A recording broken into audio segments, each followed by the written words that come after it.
तो मूवी की शुरुआत में हमको डेविड नाम के एक टीनेजर लड़के से इंट्रोड्यूस करवाया जाता है, जिससे हमको पता चलता है कि डेविड काफी छोटी उम्र से ही एक फॉस्टर चाइल्ड रहा है, क्योंकि अक्सर उसकी माँ बीमार रहा करती थी। और इसी फॉस्टर केयर के दौरान एक दिन फादर एडवर्ड ने डेविड को एक बाइबल दी थी। इसके बाद से डेविड का बाइबल और दूसरी सभी धार्मिक किताबों को पढ़ने में इंटरेस्ट बढ़ता चला गया। और दोस्तों, मैं यहाँ आपको बता दूं कि फॉस्टर चाइल्ड वो बच्चे होते हैं जिनके पेरेंट्स किसी बीमारी, नेग्लिजेंस या फिर किसी भी फाइटिंग रीजन की वजह से उनकी केयर नहीं कर पाते। इसलिए गवर्नमेंट उन बच्चों को ऐसे पेरेंट्स को सौंप देती है जो कि ऐसे बच्चों की देखभाल करने में इंटरेस्टेड हो, और फिर ऐसे पेरेंट्स को फॉस्टर पेरेंट्स कहा जाता है। और मीन में जहाँ पर ये बच्चे रहते हैं उसको फॉस्टर होम कहते हैं। और अगर आप लोगों ने देसी बॉयज मूवी देखी होगी तो आपको पता हो कि फॉस्टर पेरेंट, फॉस्टर चाइल्ड क्या होता है। खैर, अब कहानी प्रेजेंट टाइम में आती है और हम देखते हैं कि डेविड फ्लोरिडा के एक छोटी से टाउन मिशन पॉइंट में अपने नए फॉस्टर पेरेंट रॉब के घर रहने जा रहा था, क्योंकि अब उसको रॉब के घर पर रहकर ही अपना हाई सीनियर स्कूल पूरा करना था। और दोस्तों, यहाँ पर जो रॉब है वो एक पुलिस ऑफिसर है। खैर, अब रॉब के साथ घर आते वक्त डेविड को रास्ते में एक चर्च जैसी बिल्डिंग दिखाई देती है। इसको देखकर डेविड रॉब से पूछता है कि क्या वो बिल्डिंग एक चर्च है। इस पर रॉब जवाब देता है कि सालों पहले वो बिल्डिंग एक चर्च हुआ करती थी, लेकिन आज के समय में वो एक लॉज यानी कि मीटिंग प्लेस है, जहाँ पर व्हील मेकर्स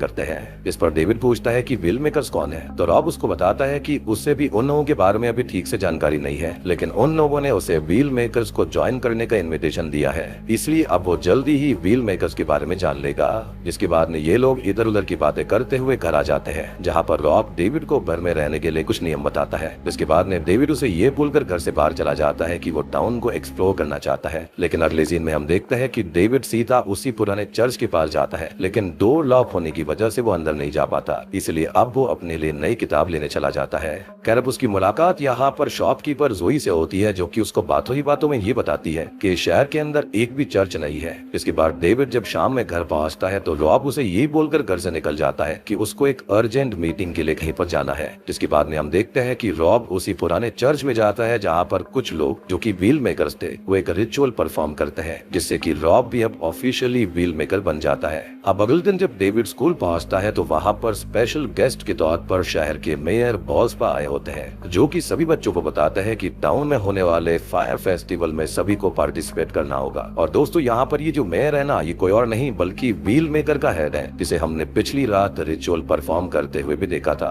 खैर, स्कूल ओवर होने के बाद में डेविड वापस से पुराने चर्च में जाता है, और इस बार चर्च का डोर खुला हुआ था, इसलिए वो उसके अंदर चला जाता है। जिसके अंदर जाने पर डेविड को एक कॉफिन के अंदर एक सोते हुए बच्चे की बॉडी दिखाई देती है। इसके अलावा डेविड को ओल्गिता नाम की एक बच्चे की वॉइस भी सुनाई देती है, जो कि हॉलियो और केविन नाम की स्पिरिट से बात कर रही थी। और यहाँ पर ये जो ओल्गिता नाम की बच्ची है वो भी कहीं ना कहीं खुद भी स्पिरिट के द्वारा पजेस्ड लग रही थी। यानी कि कुल मिलाकर चर्च के अंदर का माहौल डिमोनिक होता है, इसलिए डेविड वहाँ से भागकर बाहर आ जाता है, और ये नॉर्मल चर्च से बिल्कुल अलग था। जिसके अगले सीन में हम डेविड की क्लासमेट लियान और उसकी फैमिली को देखते हैं, जिससे हमको पता चलता है कि मेयर बॉल्सपा उसके फादर है, और चर्च के अंदर ओल्गिता नाम की जो डिमोनिक बच्ची थी वो लियान की ही बहन है। इसके अलावा इन लोगों की कोई मदर नहीं है, इसलिए एक मेड इनका ख्याल रखती है, जिसका बेटा गोमेज भी इनके साथ ही रहता था। तो अब ये लोग जब डिनर कर रहे होते हैं तभी अचानक से वहाँ पर ढेर सारी मक्खियाँ आ जाती है, और उनके घर में रखा हुआ क्रॉस अपने आप उल्टा हो जाता है। और इसके साथ ही साथ वहाँ पर अचानक से इतनी ज्यादा ठंड बढ़ जाती है कि लियान घर से गुस्से में बाहर निकल जाती है और सीधा अपने बॉयफ्रेंड जेडन से मिलने चली जाती है, जो कि बुक स्टोर वाली जोई का ही भाई था। यहाँ पर लियान जेडन को बताती है कि उसके घर में ऐसी क्रीपी चीजें होने लगी हैं जो कि बहुत ही अजीब है, और उसको लगता है कि ये सब इसलिए हो रहा है क्योंकि जल्दी ही फुल मून वाली रात को उसका बर्थडे होने वाला है, जो कि 18th बर्थडे होगा। लेकिन फिर यहाँ पर जेडन उसको समझाता है कि उसके घर में होने वाली क्रीपी चीजों का उसके 18th बर्थडे से कोई कनेक्शन नहीं है, लेकिन मुझे नहीं लगता कि ऐसा कुछ है। फिर अगले सीन में हम मेयर को देखते हैं, जो कि रात के वक्त सो रहा होता है कि तभी अचानक से उसकी आंख खुल जाती है और वो किसी के पोजेशन में आकर अपनी डायरी में ये लिखने लगता है कि 18th बर्थडे पर जब फुल मून होगा तब बेटे को सैक्रिफाइस मिलना चाहिए। Son must find sacrifice, 18th birthday full moon. और यहाँ पर ये सारा सीन देखकर ये पता चलता है कि मेयर किसी डिमोनिक पावर के कंट्रोल में था, जो कि मेयर से किसी का सैक्रिफाइस मांग रहा था। जिसके बाद में रॉब वापस से व्हील मेकर्स की मीटिंग के लिए जाता है, और इस बार डेविड भी उसका पीछा करते हुए पुराने चर्च पहुंच जाता है, जहाँ पर वो देखता है कि मेयर के साथ साथ शहर के काफी बड़े बड़े लोग भी व्हील मेकर्स का हिस्सा थे। और यहाँ पर ये लोग ये बात करते हैं कि कैसे ये सभी लोग मिलकर एक दूसरे की हेल्प कर सकते हैं। जैसे अगर किसी मेंबर के पास अच्छी जॉब नहीं है तो दूसरे मेंबर्स जॉब में उसकी हेल्प करेंगे, और अगर किसी को लाइफ पार्टनर चाहिए तो इसके अंदर भी व्हील मेकर्स के दूसरे मेंबर्स उस पर्सन की हेल्प कर देंगे। यानी कि ये लोग यहाँ पर जीसस क्राइस्ट या गॉड में बिलीव ना करते हुए एक दूसरे के साथ मिलकर आगे बढ़ने की बात कर रहे थे, लेकिन ऑब्वियसली यहाँ पर कुछ ना कुछ डिमोनिक वाला सीन था। जिसके बाद अगला सीन उसी रात मिडनाइट का होता है, यहाँ पर मेयर और उसके दो साथी कुछ रिचुअल परफॉर्म करते हुए गोट का ब्लड पीते हैं। जिसके बाद मेयर अपने साथियों को बताता है कि उसे मास्टर ने ये मैसेज दिया है कि वो फुल मून वाली नाइट को उसे उसका वारिस मिल जाएगा। जिस पर उसका साथी बोलता है कि क्या तुम्हारा खोया हुआ बेटा मिल गया? इस पर मेयर बोलता है कि हमें अपने मास्टर पर भरोसा रखना होगा और मास्टर का यही ऑर्डर है कि फुल मून वाली नाइट को जो भी व्यक्ति सेंचुरी में मिडनाइट से पहले एंटर करेगा उसकी सोल पवित्र हो जाएगी और उसी का सैक्रिफाइस करने के बाद में मेयर को उसका वारिस मिल जाएगा।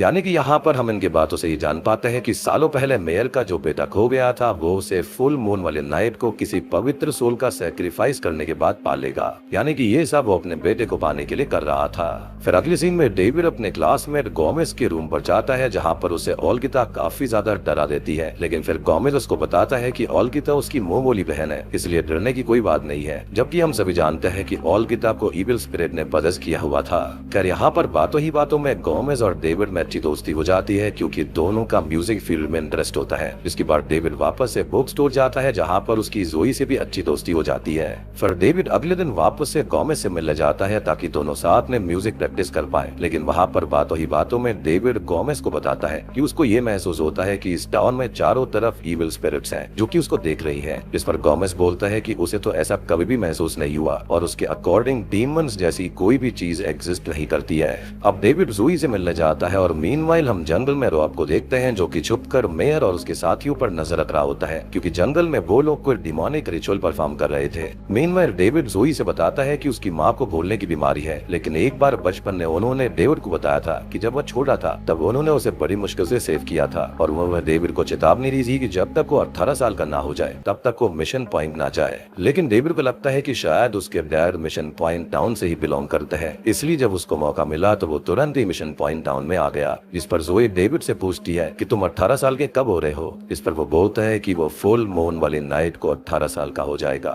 यानी कि यहाँ पर बहुत ही बड़ी गड़बड़ थी। मीनवाइल हम मेयर उसके साथियों को देखते हैं जो कि पैन, ललित, सेबेस्टियोस, प्रॉस्पेरिन, स्टार और उनके हेड डेविल की पूजा कर रहे थे और साथ ही साथ रॉब भी उन पर नजर रख रहा था। यानी कि यहाँ पर एक चीज तो क्लियर हो चुकी है कि ये लोग डेविल और डीमंस की पूजा करते हैं इस टाउन के अंदर और व्हील मेकर्स यहाँ पर कुछ और नहीं बल्कि एक डिमोनिक कल्ट है। क्या दूसरी तरफ डेविड जोई को कर मिलने का बोलकर अपने घर चला जाता है। अब इसके बाद में जब अगले दिन जोई डेविड से मिलने के लिए आ रही होती है तो उसके भाई जेलन को इसकी खबर लग जाती है और क्योंकि डेविड एक ऐसा लड़का था जो कि जीसस ने भरोसा करता था, इसलिए जेलन नहीं चाहता था कि उसकी बहन ऐसे लड़के के साथ हैंग आउट करे। इसलिए अब वो अपनी गर्लफ्रेंड लियान के साथ मिलकर डेविड को फंसाने का प्लान बनाता है। मीनवाइल जोई और डेविड लाइब्रेरी जाते हैं जहाँ पर जोई को ऑनलाइन न्यूज़पेपर में मेयर की एंगेजमेंट का एक पुराना आर्टिकल मिलता है जिसे वो जैसे ही डेविड को दिखाती है तो वो बिल्कुल शॉक्ड हो जाता है और फिर वो तुरंत ही जोई को बाय बोलकर वहाँ से निकल जाता है। मीनवाइल हम रॉब को देखते हैं जो कि व्हील मेकर्स के बारे में पता लगाने के लिए दिन के वक्त पुराने चर्च जाता है जहाँ पर उसे कुछ ऐसे सबूत मिलते हैं जिसे देखकर वो सारा मैटर समझ जाता है। खैर इसके बाद में डेविड जब स्कूल जाता है तो वहाँ पर उसे जोई का भाई जेडन मिलता है जो कि उसे अपने घर आने के लिए इनवाइट करता है, लेकिन जब डेविड जेडन के साथ उसके घर जाता है तो वहाँ पर लियान भी आ जाती है जो कि डेविड को ट्रिक करके उसके साथ अपनी ऐसी वैसी वीडियो बनवा लेती है जिसको देखकर ऐसा लग रहा होता है कि डेविड और लियान किस कर रहे हैं, जबकि रियलिटी में ऐसा कुछ भी नहीं हुआ था। अब जब डेविड अगले दिन स्कूल जाता है तो जोई उसको वही किस वाली वीडियो दिखाती है जो कि उसके ही भाई ने उसको दिखाई थी ताकि डेविड और उसका ब्रेकअप हो सके, और होता भी यही है। जोई डेविड से नाराज होकर दूर चली जाती है। इसलिए कहते हैं कि आईज कैन बी डिसीविंग। और जब डेविड शाम को गोमेज से मिलने जाता है तो हमको इनकी बातों से पता चलता है कि डेविड की माँ का भी इलाज चल रहा है और शायद वो जल्द ही ठीक हो जाएंगी। जिसके बाद रात में जब डेविड रॉब के घर जाता है तो वहाँ पर पहले से ही फादर एडवर्ड आए थे। इनकी बातों से हमको पता चलता है कि फादर एडवर्ड और रॉब की अच्छी बनती है और रॉब भी जीसस क्राइस्ट में ही बिलीव करता है, लेकिन इस टाउन में रहते हुए उसने ये बात कभी किसी को नहीं बताई। और फिर यहाँ पर फादर एडवर्ड डेविड को एक क्रॉस साइन वाला नेकलेस गिफ्ट में देते हैं क्योंकि अगले दिन उसका बर्थडे था। और फिर अगला सीन अगली शाम का होता है और इस दिन लियन और डेविड के बर्थडे के साथ साथ एनश्राइनमेंट ईव भी होती है, यानी कि इसी दिन मेयर के ग्रेट ग्रैंडफादर ने व्हील मेकर समाज की स्थापना करी थी, जो कि एक डिमोनिक कल्ट है। और ये शाम फुल मून की नाइट भी थी, यानी कि ईविल के अकॉर्डिंग आज के ही दिन किसी का सैक्रिफाइस भी होने वाला था। मीनवाइल हम डेविड को देख पाते हैं जो कि पुराने चर्च में पहुंच जाता है, जहां पर पहले से ही मेयर अंदर बैठा हुआ था। मीनवाइल गोमेज और उसकी माँ भी ओल्गिता को ढूंढते हुए चर्च की तरफ आने लगती है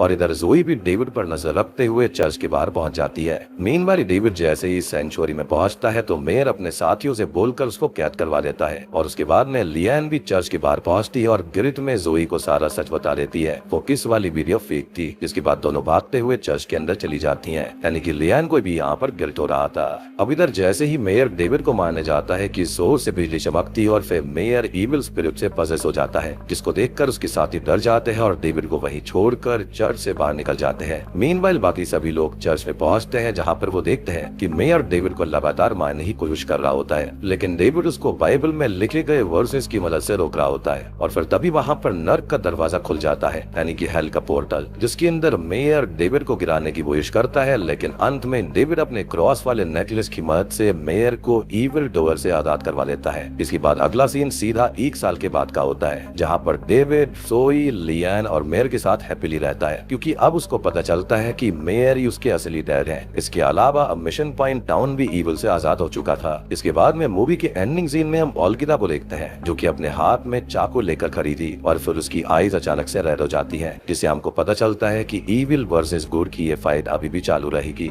इसी के साथ में ये मूवी यहीं पर खत्म हो जाती है। तो दोस्तों, ये थी चर्च ऑफ डार्कनेस मूवी की कहानी, जिससे हमको पता चलता है कि अगर आपको गॉड के ऊपर भरोसा है तो आप बड़े से बड़े इविल की पावर्स को भी हरा सकते हो, जैसे कि यहाँ पर डेविड ने डेविल को अपने ऊपर हावी नहीं होने दिया। अब देखो, अगर बात करी जाए यहाँ पर मिशन पॉइंट टाउन की, तो उसका जो मेयर था वो डेविल बेलियल की इसलिए पूजा करता था क्योंकि उसे उसका खोया हुआ वारिस वापस चाहिए था, और ये वारिस कोई और नहीं बल्कि डेविड था, जो कि बचपन में खो गया था। और जब डेविड ने न्यूज़पेपर के अंदर मेयर और बाकी चीजों के बारे में पढ़ाई करी थी, वो समझ गया था कि वही उसके पिता है। तो मेरे हिसाब से जब डेविड की माँ को ये बात पता चली होगी कि डेविड के फादर यानी कि मेयर और उसके ग्रेट ग्रैंडफादर भी पीढ़ी दर पीढ़ी डेविल बेलियल की पूजा करते आए हैं, तो वो डेविड के साथ मिशन पॉइंट टाउन को छोड़कर भाग गई होगी, क्योंकि शायद से डेविल का इरादा होगा कि वो बचपन में ही डेविड को पजेस कर लेगा और उसके जरिए इस पूरी दुनिया पर राज करेगा, लेकिन उसकी माँ ने ऐसा नहीं होने दिया। उसके बाद में वो डेविड के साथ ही मिशन पॉइंट टाउन को छोड़कर भाग गई थी, ताकि आगे चलकर डेविड के फादर उसे भी अपनी तरह इविल का पुजारी ना बना दे।